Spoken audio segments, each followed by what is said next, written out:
Hello guys, welcome back to the new video. और आज की वीडियो कुछ अलग टॉपिक की है।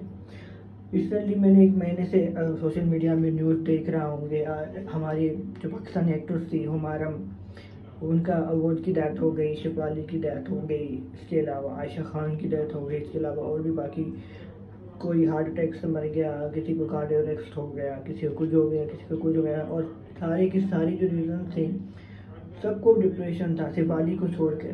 बाकी जितने भी लोग हैं सब तनाव थी डिप्रेशन का, उन लोगों को डिप्रेशन था।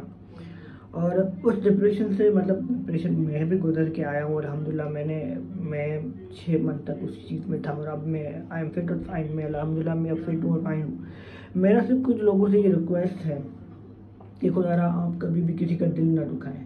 कोई चीज़ आपको पसंद नहीं आती, किसी चीज़ से आप नहीं किसी भी चीज़ से कांटेक्ट आप नहीं कर पाते, आप किसी का दिल ना दुखाएं, क्योंकि ये ज़िंदगी का किसी का कोई भी भरोसा नहीं है। आज कोई कैसा है, कल वो हो या ना हो।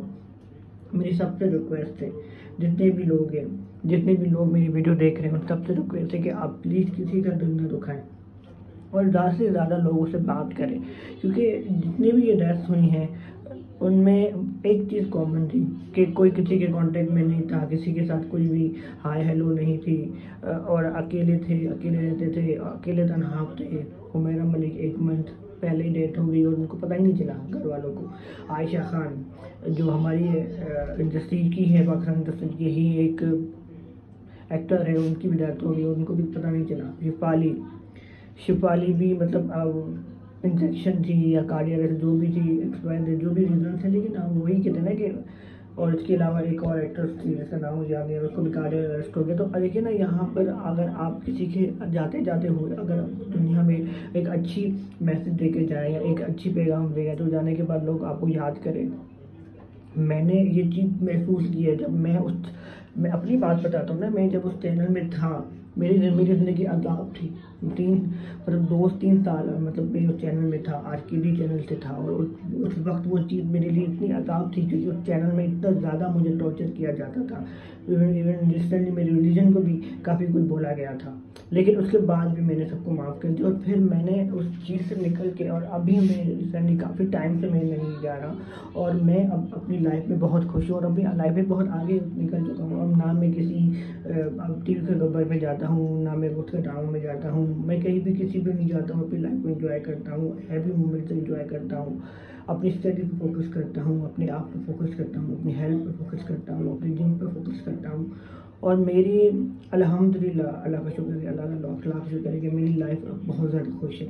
लेकिन मैं फिर भी जो है ना, सबके लिए यही कहता हूँ कि अगर कोई किसी तनाव में है या कोई किसी भी बात से है, तो आप उनसे बात करें, उनसे बात करके सॉर्ट आउट करें। क्योंकि अगर आप ये बात करने से किसी की ज़िंदगी बच जाती है या किसी को सुकून मिलता है, तो आपको कितनी दुआएं मिलेंगी। और अगर किसी भी चीज़ से या किसी जगह में आपको तनाव होता है या उस जगह में आप नहीं रहना चाहते, तो उस जगह से दूर हो जाइए। क्योंकि आप अगर दूर नहीं होंगे तो वो आपको दिमाग में वो चलता रहेगा और फिर आपकी ज़िंदगी हेल बन जाएगी। जैसे मेरी ज़िंदगी कुछ साल पहले हेल थी, क्योंकि उस जगह से मुझे इतना ज़्यादा टॉर्चर मिला, इतना सिर्फ एक बचकानी हरकतें थी, सिर्फ एक शो की वजह से फाइट करना, या फिर एक रिलीजन। ठीक है, आपको रिलीजन से वो प्रॉब्लम थी, आपको मुसलमानों से प्रॉब्लम थी, जो भी एक्सपर्ट है वो आपकी सोच थी, लेकिन इस चीज़ से हम हर्ट होते। लेकिन फिर मुझे किसी ने समझाया, और फिर जब मैं उस चीज़ से निकला, और I am absolutely fit and fine. अल्लाह का शुक्र है कि अब मैं बहुत ज़्यादा खुश हूँ ज़िंदगी में। और आप भी, और मुझे किसी के साथ कोई भी लगा तनाव या किसी से कोई भी झगड़ा नहीं है। मैं बस यही कहना चाहता हूँ कि मैं अपनी ज़िंदगी को एंजॉय करना चाहता हूँ और बाकी लोगों को भी अच्छे एंजॉयमेंट करना चाहता हूँ कि वो भी एंजॉय करें और डिप्रेशन में ना रहें। Thank you.